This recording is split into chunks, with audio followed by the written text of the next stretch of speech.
Mga paniniwala ng mga sinaunang Pilipino. Pag nagkaroon ka ng sugat sa mahal na araw, hindi ka gagaling. Bawal magwalas paggabi dahil mamalasin ka. Bawal daw maglipat ng bahay kapag buntis. Sa babaeng may asawa, kailangan ka ng palagi ang unang ihakbang tuwing uuwi ng bahay upang hindi masira ang kanilang pagsasama. Ang isang punong kahoy na maraming bunga ay malalanta at titigil sa pamumunga kapag ang bunga nito ay napaglihian ng isang buntis. Kailangang ihian ng kanyang asawa ang puno upang bumalik ito sa dating sigla.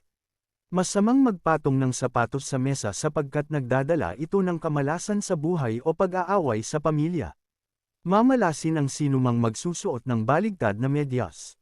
Upang swertihin sa pupuntahan, kanang paang palaging dapat yun ang ihakbang sa sasakyan.